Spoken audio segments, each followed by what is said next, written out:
Streets of New Capenna is on the verge of release, and earlier this week, I put on my video of the top 5 cards that are playable in Modern from Streets of New Capenna. There's going to be a link on the screen right now, so go check that out if you haven't already. I think that's going to help kind of guide this discussion here as well, because this set isn't necessarily a set for Mill, but there are some cool tools that Mill is going to get access to. So I'm going to be talking about the cards from a Modern lens, but we're going to be putting in some nods here and there for other formats as well. And then later this week, Jack and I were going to be recording the next episode of the podcast. We've both been pretty busy with our own lives. I've been kind of in between jobs, so a lot of positive things on my end, and we can kind of update you from there. So look out for an episode of the pod coming out on YouTube and everywhere you get your podcasts there. Check out my video about Modern playable cards, and then let's continue here with the top cards that are going to be playable in Mill and why. So first and foremost, we have to bring out Cut Your Losses. Now, this is going to be the big Mill card that came in. It says target player mills, rounded down and all that stuff. So let's talk about the ins and outs of this. So first and foremost, still sorcery speed. It's 6 mana, blue, 4. It's not even like they made this easier and making this blue and 5. It's still blue, 4. Not splashable. Target player doesn't get around hexproof, mills half of their library rounded down. And that's going to be the crux of the problem here. Traumatize's big downside is that it said rounded down. So there are certain points in the deck where if your opponent has an odd number of cards, you will leave them at 1 card in their library because you are rounding down the half. You're not rounding up like Maddening Cacophony has. Now, Maddening Cacophony, when you have this effect, is the same mana cost. It's 6. And it's blues 4.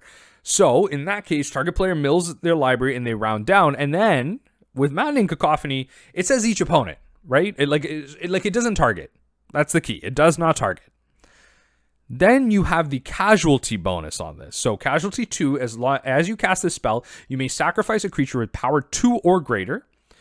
When you do copy the spell, you may choose new targets for the copy. Now, it doesn't work the way you want it to. It doesn't mill out the other half of the library. What this does is you mill half of their library, then you mill half of their library again. So you mill half of the half. So you're only milling 75% of their library if you cast a spell and sacrifice a creature with power 2 or greater. All in all, this isn't great. I don't want to be playing this in my Pioneer Traumatized combo deck or a Cacophony combo deck because, first of all, Maddening Cacophony is just better. You get that upside of just being able to cast it off the rip for 2 if you need to, and then it doesn't target. You have the flexibility of doing that whenever you want, whereas this card is just dead. In order to copy, you need something to sacrifice with it. And ultimately, even with the casualty, it doesn't mill someone out. Now, if it actually milled someone out with the casualty, then this card would actually be in the discussion of being playable. It's a combo in itself. The problem is you only get a maximum of 75% of their deck. So that doesn't really mean anything to anybody. You're casting 6 mana. You're not even ending the game. So they're much better. And obviously, that's a problem with Traumatized and Maddening Cacophony already. It's just, if you're going to make a new copy of this, just make it better, right? Make it better. Anyway, Cut Your Loss is not playable in Modern or in Pioneer. Don't play it. Second off, I'm going to talk about some of the cards. And again, I should mention, this isn't in any particular order. I'm just going to be kind of mouthing off some cards. There's roughly about 5, and you're going to see them all in the timestamps down below, so you probably already figured that out. But Obscura Charm is going to be next, and I'm going to bring this up for Esper. There aren't a lot of tools that the Dimir or Sultai got, but I think Obscura Charm is going to be big for Esper Mill and some of the other cards we're going to mention just because of the small fact of what it does. It provides the ability to kill target creature or planeswalker with CMC 3 or less. So at instant speed, you're going to be able to kill Teferi Time Ravelers, and you're going to be able to kill other 3 CMC cards, such as Dryad of the Elysian Grove, whatever it might be.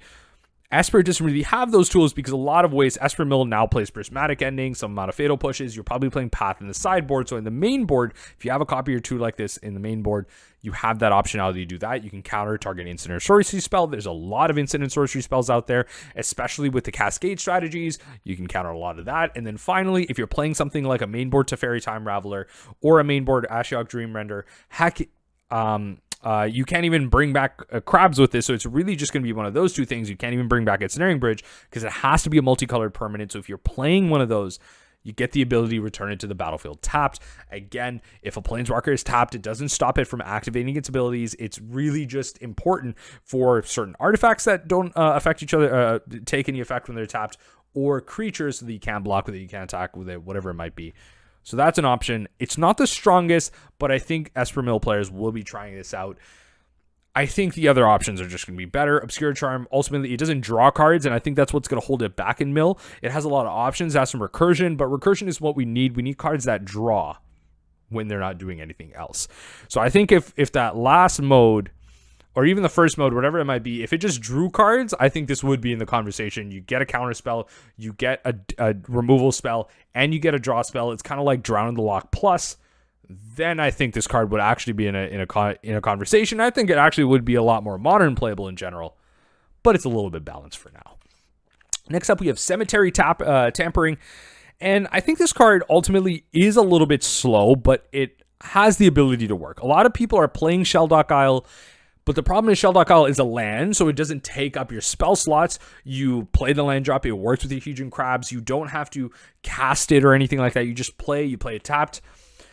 But the condition on it is technically better than something like the land itself, the Shelldock Isle, but technically not in other ways, because it says that at the beginning of your upkeep, you may mill 3 cards. Then if there are 20 or more cards in your graveyard, not your opponent's graveyard, not another player's graveyard, your graveyard, then you may play the exiled card without paying its mana cost.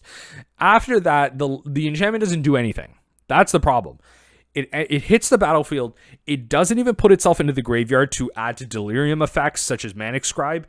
It doesn't do any of that. It doesn't re-blink itself. We don't have blink effects in the mill archetype. It's just going to have that one-time effect, and it doesn't even count on your opponent's side. So unless you're playing something like Ashiok Dreamrender, unless you're playing Mesmeric Orb, this card is not going to work for you. You have to actively feed it, because when you play this, you play Mesmeric Orb on 2, you play this on 3, ideally on your 4th upkeep, when you untap with this, that's when you want to be using this ASAP. And there's a lot of things you can put under this. You can put archive traps under this, the Tashas, you can put Fractured Sanity, and there's a lot of high value cards that you can put under this. The problem is to meet the condition, it's easy in some ways and harder in others if you're not set up for it. Traditional mill lists right now aren't playing Mesmeric Orb in the main. They're not playing Ashiok Dreamrender in the main. It's hard to enable an option like this, but if you built around it, there is an option to do that. But then even once you do, it's not like the effect comes back, right? You can play the exiled card so it doesn't become exiled anymore. Like it's not, you don't get access to it. It's not like you copy the exiled card and you can recast it, because then that's a whole other conversation. If you could cast the card multiple times, then you can tuck an archive trap in there, and then you're casting archive trap over and over again. Then it's a real conversation. But you only get to cast this once, re-enters exile. You don't have to pay its mana costs, but that doesn't really mean anything. So I think ultimately this card is going to be really tough to make work. I think it's a cool one if you're playing Mesmeric Orb or Ashiok Dreamrender. Other than that, I don't really see the point in this card. It doesn't even put itself into the graveyard. Come on, I can't even use Manic Scribe with this. The big card that I want to talk about for Esper is Void Rend. Okay? Now, arguably, this should be the last card to talk about. It's probably going to be the card I'm most highest on, but giving instant speed, this spell can't be countered, destroy target non-land permanent to Esper Mill, I think is big. This isn't a 4 of, this isn't a 3 of, it might be a 2 of, it's definitely a 1 of. If you're playing Esper Mill, you should be playing a copy of this card somewhere in your main board, potentially in your sideboard as well. Giving yourself the option to kill anything at instant speed, exactly what Esper wants to be doing. You're already playing Prismatic Ending, you might be playing Teferi Time Reveler, you might be playing March of the Otherworldly Light. You're already playing these cards that give you the option to do anything at instant speed or kill any permanent, which is Prismatic Ending. Void Rend just feels like an easy include, especially with the rise of 4-color, the rise of the Murktide decks. Not being countered is actually really relevant.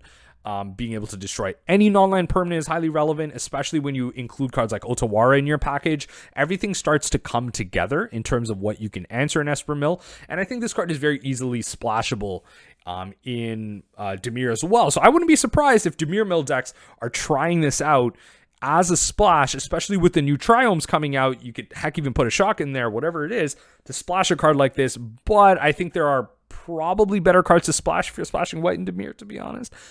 But I think the option to kill anything is key. It's not restricted by CMC. It's not restricted by power toughness, whatever it might be. It's not restricted by a type other than being lands. you can destroy any planeswalker, any creature, any artifact, any enchantment of any CMC, as long as it's not indestructible, whatever it is, as long as it doesn't have hexproof, and it can't be countered. So that's great. I think Void Rend is a slam dunk. It's a very cool option for Esper Mill. Is it going to shoot Esper Mill up to another stratosphere? Definitely not, but options are important. Finally, the last card I want to talk about is Tainted Indulgence, and this is definitely a build-around card.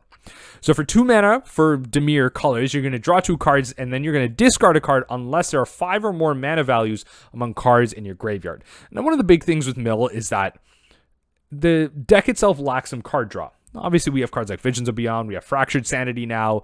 Some decks are playing into the story, so there is card draw to be had, but more card draw isn't bad. There usually are 3 to 4 flex slots in Dimir Mill, a lot less in Esper, depending on what you want to build. Sometimes it's 1 to 2, sometimes it might be 0, depending on what you think of stock. I think Esper Mill should have roughly 2 to 3 flex slots. Dimir Mill has roughly 3 to 4, depending on how you want to build it. So I think Tainted Indulgence, specifically for Dimir, can work if you build around it. Again, Ashiok Dreamrender potentially in the main, but mostly if you're playing this Mirror Orb in the main board, something like this is big, because then you can actually feed the 5 different mana values, and it's not that bad. You put a fetch land in there, you put a Hedron Crab in there that dies to removal, a Mesmeric Orb because you're already playing that, heck, any 3 CMC spell, Tasha's Fractured, you got an Archive Trap in there. There's different ways to do it, right? 5 different CMCs, there are different ways to do it.